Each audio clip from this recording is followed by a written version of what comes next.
Well, grace and peace to you, beloved siblings, in the name of the lover and sustainer and reconciler of all things.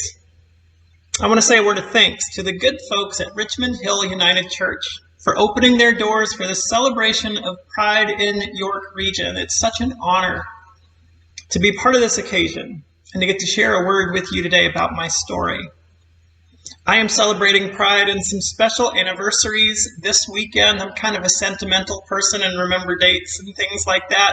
A year ago tomorrow, June 14th, is the day that I delivered my coming out sermon and spoke my truth to the world really openly for the first time. I'm excited about that. But 3 years ago today, June 13th, 2018, was the first time that I ever set foot outside my house presenting as my authentic self. And I came into Toronto and I can remember seeing a great big rainbow flag plastered on the side of a building. It was 3 or 4 stories tall. And as I saw that, it was as if it were saying to me, June, it's okay for you to be you. It's okay for you to be here. And so these celebrations of Pride, wherever they happen, in our homes, in our cities, in our churches, they really matter. 23 years ago, though, last month, I joined a church staff for the very first time. I was like 19 years old at the time, just finishing my first year of university, and I was really raring to join a church staff as a part-time youth minister. So I got that job, and I kept it for a little bit more than 3 years until I graduated. I look back on that season of my life sometimes, and I consider it providential that I ended up serving in one of the very few Baptist churches in Caldwell County, North Carolina, that actually had some inclusive, progressive leanings. And there was something about that inclusivity that offered me a kind of theological course correction by just a couple of degrees, I guess. It changed my vocational trajectory. But, you know, a couple of degrees was all it took at the time to set me on this course. I wouldn't be the person I am, theologically, socially, and in terms of my identity, if I hadn't ended up in that job at that church. Now, the relative openness of that church, according to the stories I was told, didn't exactly come about as a result of rigorous theological and political debate. As far as I know, no statements had needed drafting, no motions had required a mover, a seconder, or a show of hands. It just wasn't that kind of abstract issue. In fact, you might say that it wasn't really an issue at all. Instead, it was a lot more like a story.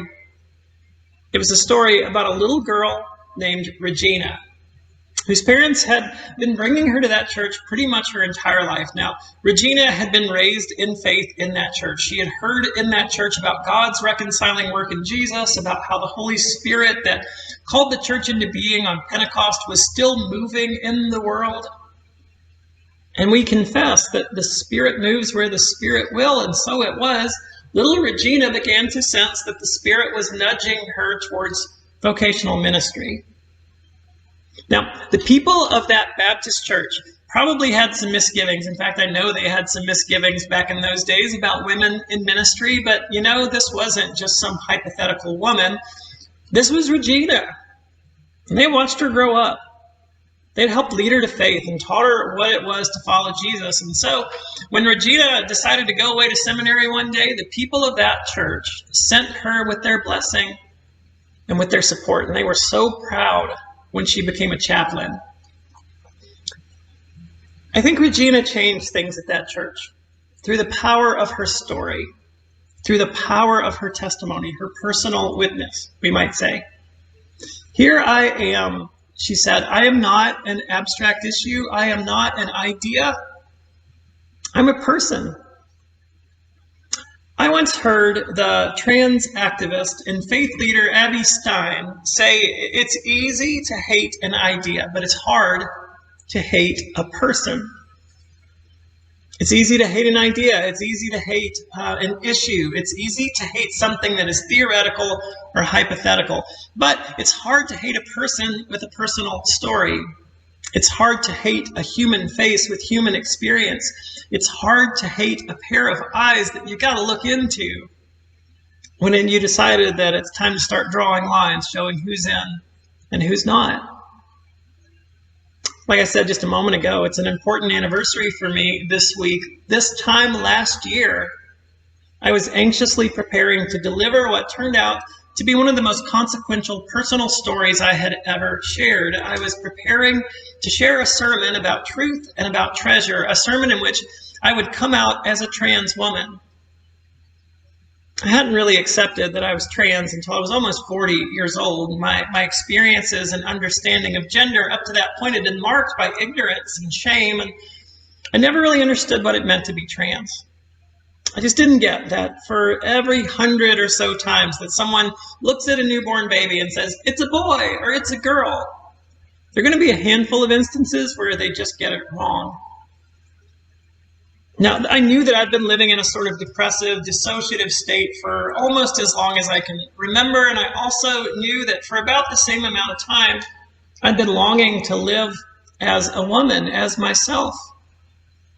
Now, I got help now and then as it was available to me, but it never occurred to me that these two parts of my life, the depression and the desire, might be interrelated.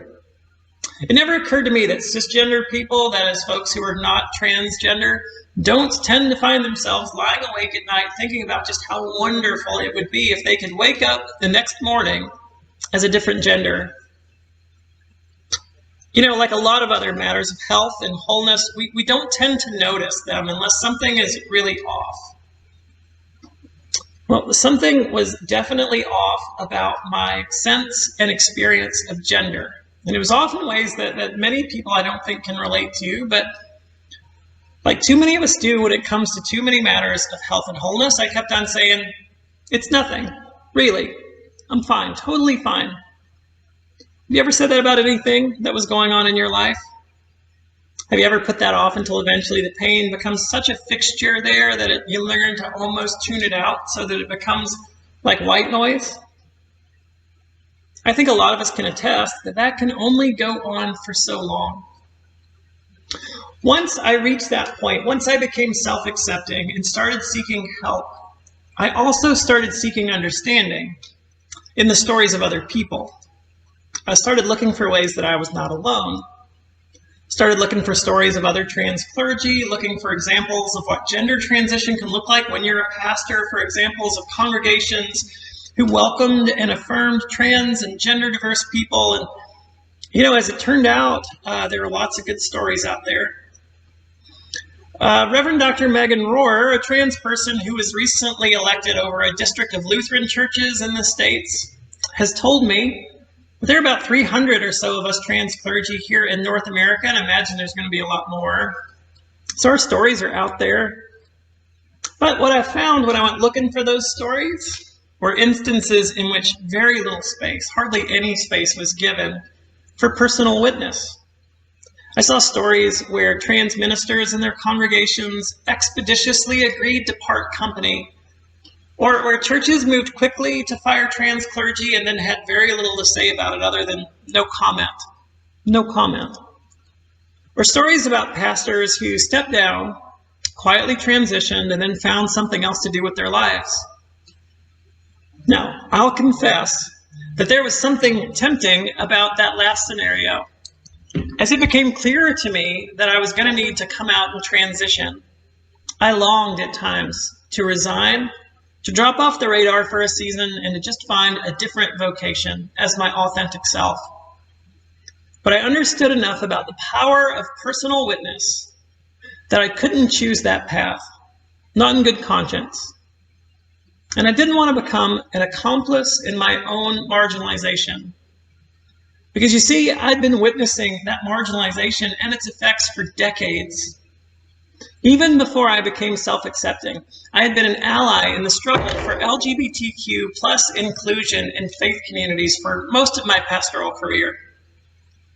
I'd spoken up against homophobia and against transphobia in churches. I had sat on committees convened to address matters of LGBTQ plus inclusion. I had nervously raised the issue in deacons meetings and board meetings. I had been part of countless conversations with other parishioners over lunch or coffee or visitation.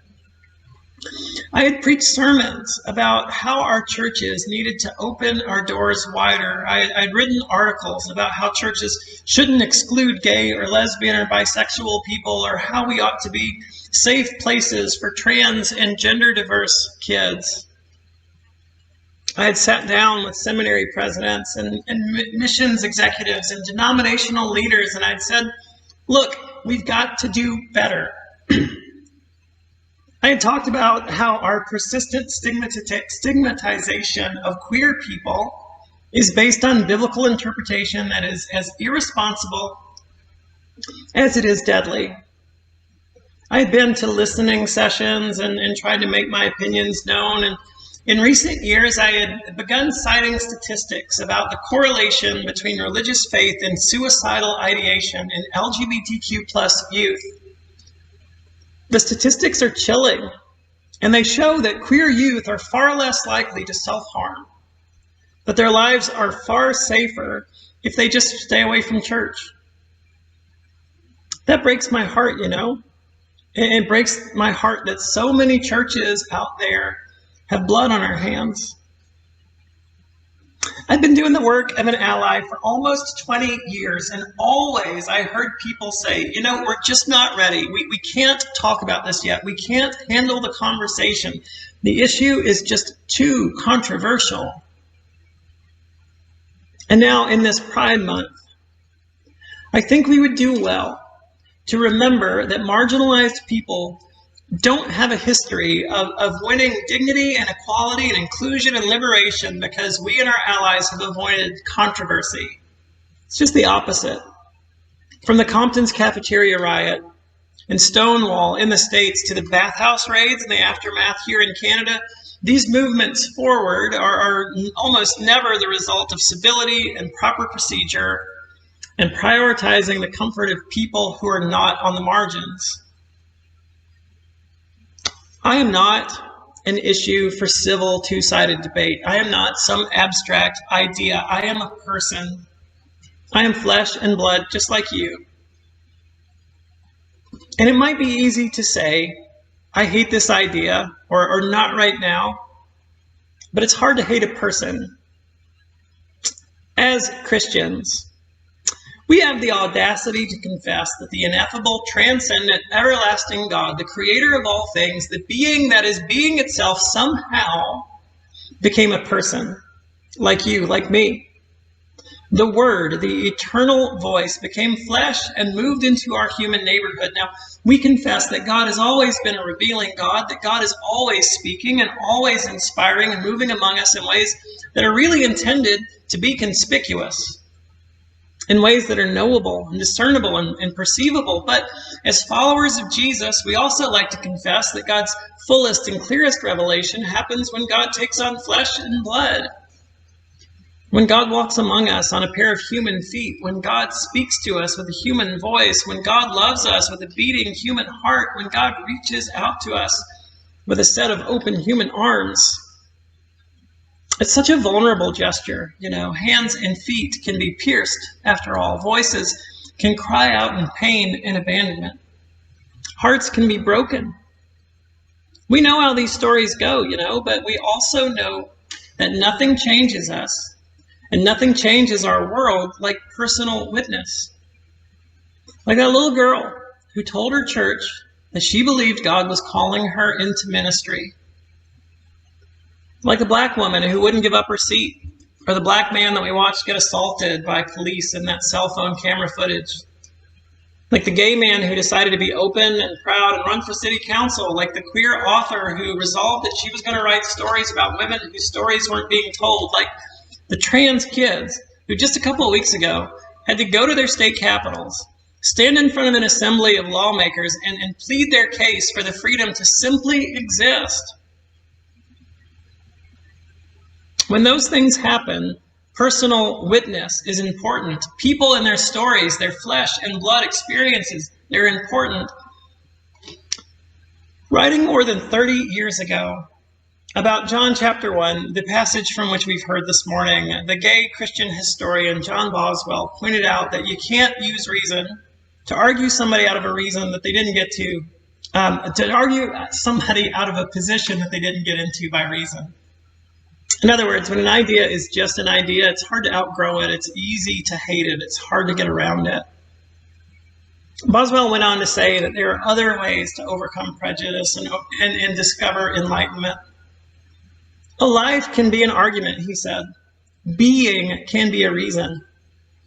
You can take an idea and it can be embodied in a person, and in human form it might just break down barriers and soften hardness of heart that words cannot. Now that's, at least in part, what John, the gospel writer, the evangelist, means when he refers to Christ as logos, as the word. Although translators often render that old Greek word as word, it's much more than that. It's in the original language, a word for reason and argument, and our word for logic comes from it. And so it's like he was saying that Christ was God's unanswerable argument. God's people had hardened their hearts against spoken reasons and the arguments propounded in words for centuries by prophets and by sages. And so God sent an argument in the form of a human being, a life, a person. The argument, we confess, became flesh and blood, so real that no one could refute or ignore it. And Boswell would end up making a beautiful connection between the flesh and blood witness of Jesus Christ, God's everlasting word, and queer Christians. It is much harder for people to remain hostile to and unmoved by a living sibling than it is to rail against an abstraction, Boswell wrote. LGBTQ plus Christians are like the word in this sense. We are arguments incarnated in persons who make their commitment, their lives, their beings, an unanswerable living statement of faithfulness and love. Now, just like it's easy to hate an idea, an abstraction, it's easy for us to run and hide sometimes. It's easy for us to disappear or to take up less space or to not be vulnerable or to not make waves. Sometimes that's a matter of personal safety or health. Sometimes it's a matter of preference, and sometimes that's okay, but sometimes folks like me have to stand up and be public and be vulnerable and be proud and be unashamed. So friends, this Pride Month, at this celebration and beyond, let's tell our stories. Let's live our stories. Whether it's the story of a woman pastor who carried around the burden of a misunderstood and mistaken gender identity for decades and who is now finally publicly living her truth, or the stories of millions of other LGBTQ plus people of faith who are living and serving and faithfully loving right here in our midst, or the stories of those wonderful churches like yours, where all are welcome means all are welcome, where anyone, regardless of age or race or nationality or class or orientation or ability or gender identity, gender expression, whatever, can join in discovering and fulfilling God's great dream for the world. We are not a bunch of abstract ideas, beloved. We are people. We are flesh and blood and experience. We are witnesses. We are voices. By the grace of our loving Creator and in the power of the everlasting Word, we are lives. We are the stories through which God speaks of a transformed world. That's who I am. That's who you are, beloved. Thanks be to God. Amen.